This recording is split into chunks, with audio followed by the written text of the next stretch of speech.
Ce poème est dédié aux familles et surtout aux mères des disparus.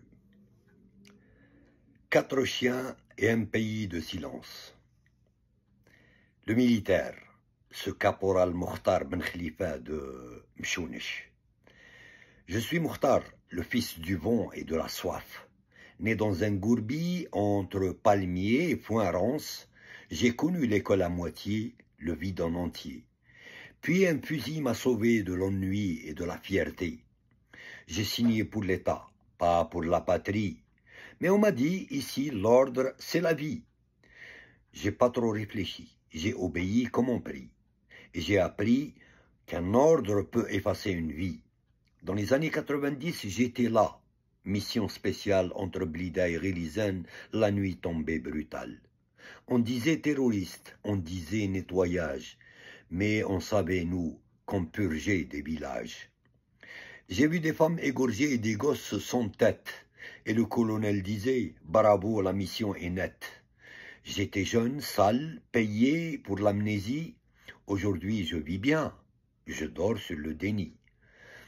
Et je dis à mes fils, ton pays, c'est le silence. Sinon, tu finis dans un sac ou un fourgon d'ambulance. Mais j'ai choisi le bon côté de la gâchette. La soumission paye, la conscience est une dette. Le gendarme, moi c'est le gendarme, l'adjudant-chef Slimane Aitlounis d'Irili Moula. Je suis Slimane, kabyle de souche, traître de profession. Mes ancêtres sont morts pour l'honneur, moi pour la pension. Dans les années 90, j'étais jeune et féroce. On m'a posté à Sidi Moussa dans l'ombre et les torches. On ne comptait plus les disparus dans la nuit. On cassait des portes, on bâillonnait l'ennui. Chaque cri qu'on éteignait sonnait comme un chant, et nos chefs disaient « La République est vivante ». J'ai rempli des fosses communes avec des frères. Je ne posais pas de questions, j'obéissais aux airs. On chantait la patrie, la main pleine de sang, et les veuves, on les regardait en détournant. Aujourd'hui, je suis décoré, un exemple de zèle. Je vis dans une villa volée, le ventre rond, sans querelle. Et quand je repasse à Iril Imoula en jeep, je crache sur les miens. Moi, j'ai réussi. Eux, ils grippent. Et puis, il y a le policier, l'inspecteur principal Karim Bouzid de Meftah. Moi, c'est Karim, le flic qui sourit dans les bavures.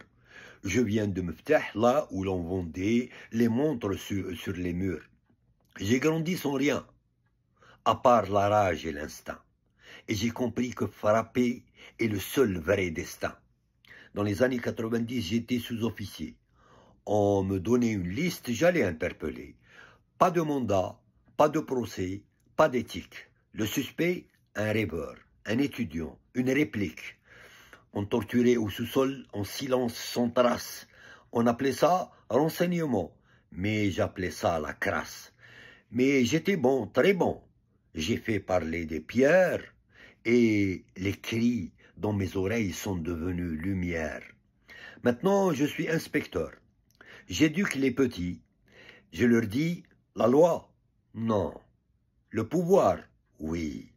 J'ai vendu mon âme à 10 dinars l'aveu. Et j'ai la légion d'horreur pour service aux peureux. Et puis il y a le douanier, le commissaire Belgassem Chouel d'Al-Qala. Je suis Belgassem, douanier doué pour la crasse, originaire d'Al-Qala où la mer vomit l'impasse. J'étais rien, un gosse de porc sale et muet, mais j'ai su flairer l'argent, la combine, les objets. J'ai pas tiré comme mes collègues en kaki, mais j'ai participé au charnier autrement, en catimini. Je laissais passer des cargaisons douteuses et je bloquais le sucre des pauvres, c'était plus juteux. J'ai vu des caisses d'armes passer comme des dates, j'ai vu des tonnes de poudre pour les années noires ingrates, mais j'ai fermé les yeux, j'ai ouvert ma main. Et j'ai compris que dans ce pays, seuls les lâches ont faim. Aujourd'hui, je suis commissaire, je pèse mes silences. Je vis entre hammam, whisky et convalescence. Le peuple, je l'ai oublié. Il ne m'intéresse qu'en douane, pour ses valises pleines de chagrin ou ses sacs de semoule profanes.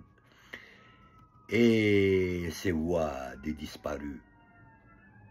Et nous sommes ceux qu'ils ont étouffés.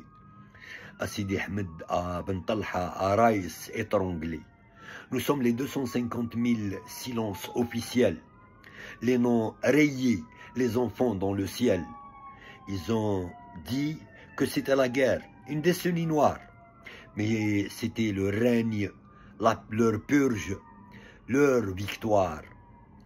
Et ceux qui tuent vivent encore en décor. Généraux, pensionnaires des villas à ressort.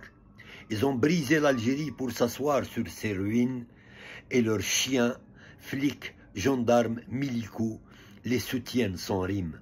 Mais chaque larme laissée aura son heure et chaque traître du peuple finira dans sa peur. Et puis il y a ces familles de disparus, cette blessure sans sépulture. Nous sommes les mères qui ne pleurent plus. Les larmes sont mortes sèches suspendues.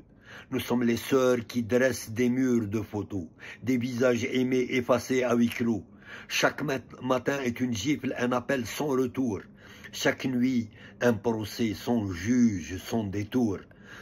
On a frappé chez les casernes, on a crié dans le vent, mais les portes de l'État ne s'ouvrent que pour les puissants.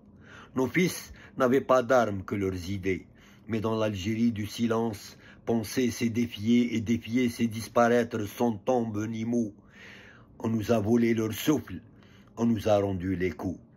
Puis les généraux sont venus avec leurs lois pourries, le 8M, cette farce, cette infamie. Ils ont dit réconciliation, pas vengeance, mais c'était pardon au bourreau, effacer l'absence. Ils ont mis nos douleurs dans une boîte à archives et proclamé « Regardez comme l'Algérie est vive ». Mais vive de quoi? De mensonges? D'impunité? Dans un pays où la vérité est un crime, une étrangeté? On nous a demandé de nous taire par respect pour la paix. Mais quelle paix? Celle qu'on signe sur les charniers? Ils ont fait des meurtriers, des héros de la nation, et des mères des disparus, des parasites sans nom. Le tortionnaire vit dans un duplex à Hydra. La veuve vend des œufs à la sauvette sous le drap. Le colonel dort sur ses médailles tachées, et nous on dort debout, le cœur attaché.